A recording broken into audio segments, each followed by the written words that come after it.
নমস্কার বন্ধুরা, Prius cooking ব্লগে আবারও একটি নতুন রেসিপিতে আপনাদের সবাইকে স্বাগত জানাই। আজকে আমি আপনাদের সঙ্গে সম্পূর্ণ নিরামিষ পদ্ধতিতে সোয়াবিনের একটি দুর্দান্ত স্বাদের রেসিপি শেয়ার করব।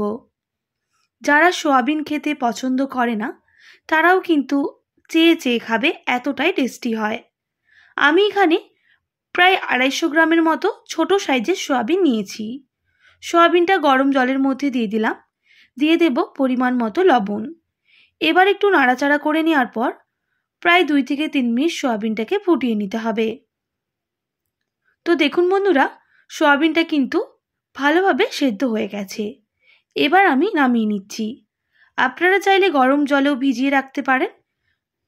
15 থেকে 20 মিনিট মতো জল ছড়িয়ে সোয়াবিনটা নামিয়ে নিয়েছি।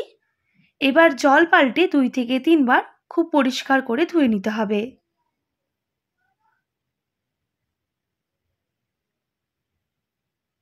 তো বন্ধুরা, আমি 3 থেকে 4 বার জল পাল্টে ধুয়ে নিয়েছি। এবার সোয়াবিনের যে এক্সট্রা জলটা এইভাবে হাত দিয়ে চেপে চেপে বের করে নিতে হবে। একটু লক্ষ্য করে দেখুন আমি হাত দিয়ে কিভাবে সোয়াবিনের জলগুলো বের করে নিচ্ছি।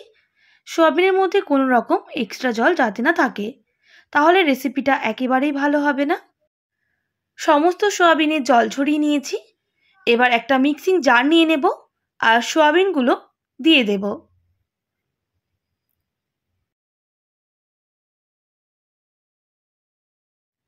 তো বন্ধুরা, আমি একটা মিহি পেস্ট করে নিয়েছি, দেখি বুঝতে পারছেন।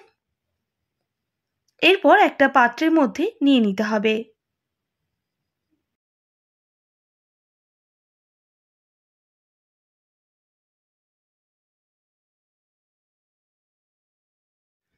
এবার এটা আমি সাইডে সরিয়ে রেখে দেব। আর লাগছে মুগ ডাল। আমি এখানে বেশ কিছুটা পরিমাপ মুগ ডাল নিয়েছি। আর মুগ ডালটা প্রায় 3 থেকে 4 ঘন্টা ভিজিয়ে রেখেছিলাম, তাই অনেকটাই নরম হয়ে গেছে।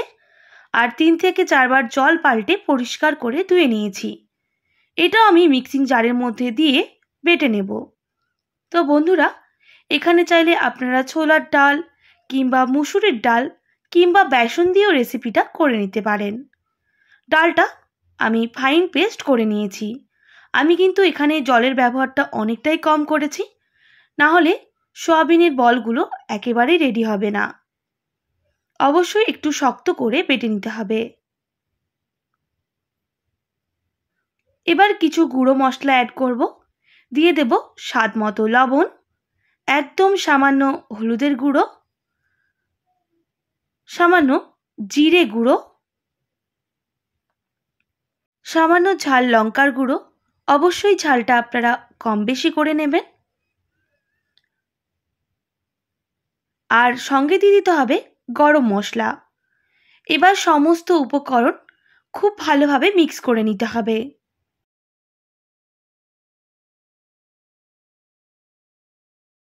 খুব ভালোভাবে মিক্স করে নেওয়ার পর এবার আমি হাতটা পরিষ্কার করে ধুয়ে নেব।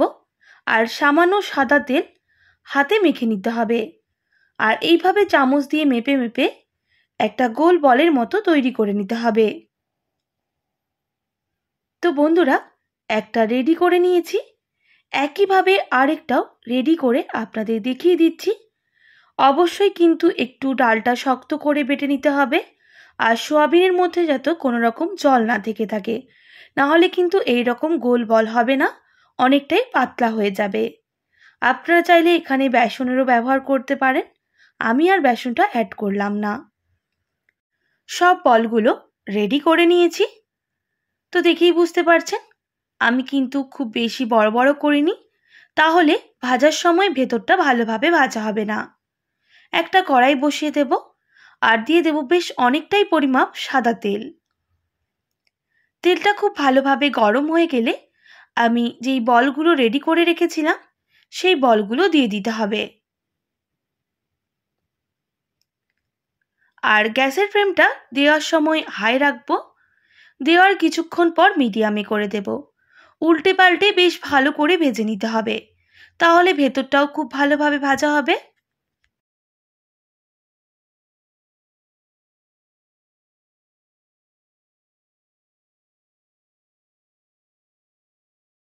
যখন দেখবেন দুদিকটা একটু লাল কালার হয়ে ভাজা হয়ে গেছে, সেই সময় গ্যাসের ফ্লেমটা আমি হাই করে দেব। এইভাবে আরও 1 মিনিট মতো ভেজে নিলে আমাদের সোয়াবিনের বলগুলো খুব ভালোভাবে ভাজা হয়ে যাবে। তো দেখেই বুঝতে পারছেন এগুলো কিন্তু খুব ভালোভাবে ভাজা হয়ে গেছে। এবার তেল ঝরিয়ে একে একে নামিয়ে নিতে হবে।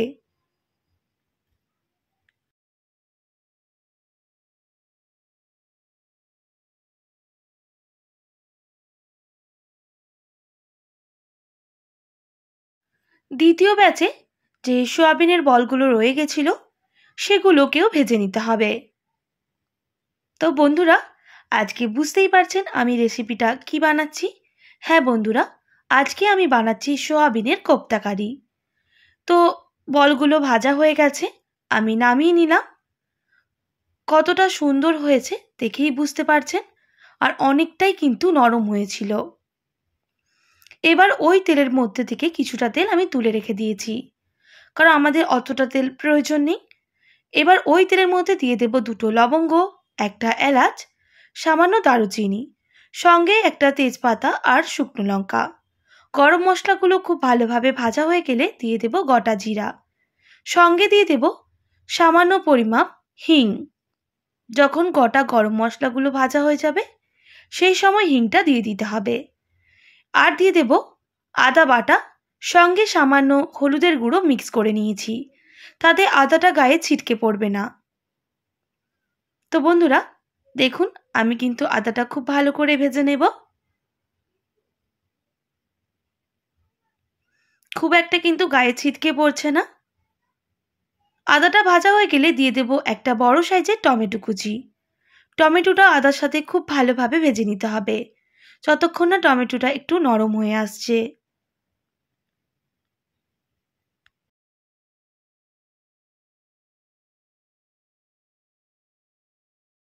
টমেটোর মধ্যে দিয়ে দিতে হবে স্বাদ মতো লবণ, তাহলে টমেটোটা খুব তাড়াতাড়ি নরম হয়ে যাবে। সঙ্গে দিয়ে দেবো সামান্য হলুদের গুঁড়ো। যেহেতু আদা দেওয়ার সময় আমি হলুদের গুঁড়ো ব্যবহার করেছিলাম, তাই পরিমাপ বুঝে দিয়ে দেবেন। দিয়ে দিলাম সামান্য জিরে গুঁড়ো, সামান্য ঝাল লঙ্কার গুঁড়ো, আর দিয়ে দেবো সামান্য কসুরি মেথি। এবার মশলাটাকে খুব ভালোভাবে কষিয়ে নিতে হবে। গ্যাসের ফ্লেমটা কিন্তু আমি মিডিয়ামে রেখেই মশলাটাকে কষিয়ে নেব।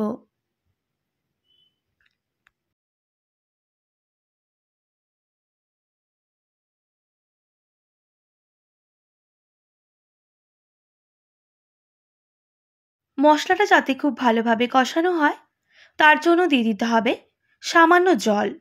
জল দেওয়ার পর আরও ভালো করে মশলাটাকে কষিয়ে নেব প্রায় 2 থেকে 3 মিনিট। তো বন্ধুরা, মশলা থেকে কিন্তু অলরেডি তেল ছাড়া শুরু করে দিয়েছে। আরও বেশ কিছুক্ষণ কষিয়ে নিলে মশলা থেকে একটা মিষ্টি গন্ধ বের হবে। তো এই সময় দিয়ে দেব 1 টেবিল চামচ পোস্ত বাটা। যেহেতু নিরামিষভাবে বানাচ্ছি তাই একটু পোস্তটা অ্যাড করলাম, আপনারা চাইলে অবশ্যই স্কিপ করতে পারেন। আবারও মশলাটাকে কষিয়ে নিতে হবে 2 থেকে 3 মিনিট, তবে গ্যাসের ফ্লেমটা মিডিয়ামে রেখে।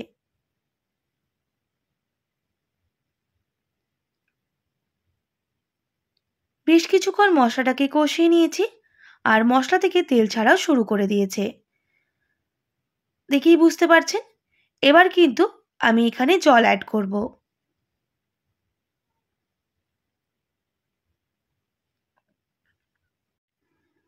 পরিমাপ মতো জল দিয়ে দিলাম।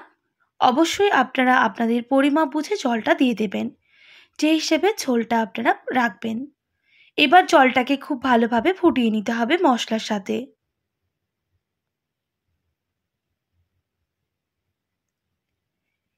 এইভাবে প্রায় 1 থেকে 1.5 মিনিট ফুটিয়ে নেওয়ার পর দিয়ে দেব সামান্য পরিমাপ গরম মশলা আর স্বাদ মতো চিনি।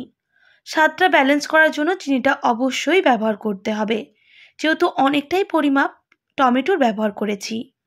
আবারও মিক্স করে নিলাম। মিক্স করে নেওয়ার পর আমি সয়াবিনের যে বলগুলো রেডি করে রেখেছিলাম সেগুলো দিয়ে দিলাম।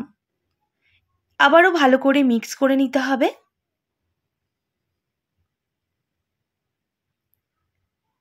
এবার আমি ঢেকে দেব প্রায় 1 মিনিট মতো, তাহলে ঝোলের সাথে বলটা অনেক ভালোভাবেই ফুটে যাবে।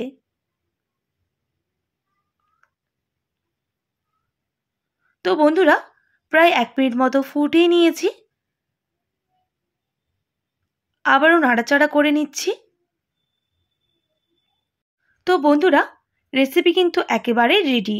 আর ফুটিয়ে নেওয়ার জন্য এইগুলো অনেকটাই নরম হয়ে যাবে।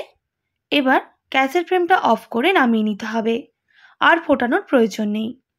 তো বন্ধুরা, আজকে সোয়াবিনের কোপ্তা কারি কেমন হয়েছে অবশ্যই কমেন্ট করে জানাবেন। আর যে কোনো নিরামিষের দিন এইভাবে বানালে 1 নিমেষেই কিন্তু গরম ভাত শেষ হয়ে যাবে। বাচ্চা থেকে বড় সবাই চেয়ে খাবে, এতটাই টেস্টি হয়। আর যারা সোয়াবিন খেতে অপছন্দ করে তারাও কিন্তু চেয়ে চেয়ে খাবে। আশা করি আজকের রেসিপি আপনাদের ভালো লেগেছে। ভালো লেগে থাকলে অবশ্যই একটি like, comment, share and subscribe করে আমার পাশে থাকার অনুরোধ রইল। আর পাশে থাকা বেল আইকনটিও প্রেস করে দেবেন, তাহলে নিত্য নতুন রান্নার ভিডিওগুলি আপনাদের কাছে পৌঁছে যাবে। আজকের মতো এতটাই। আবারও নতুন কোনো রেসিপি নিয়ে দেখা হবে। আপনারা ভালো থাকবেন, সুস্থ থাকবেন।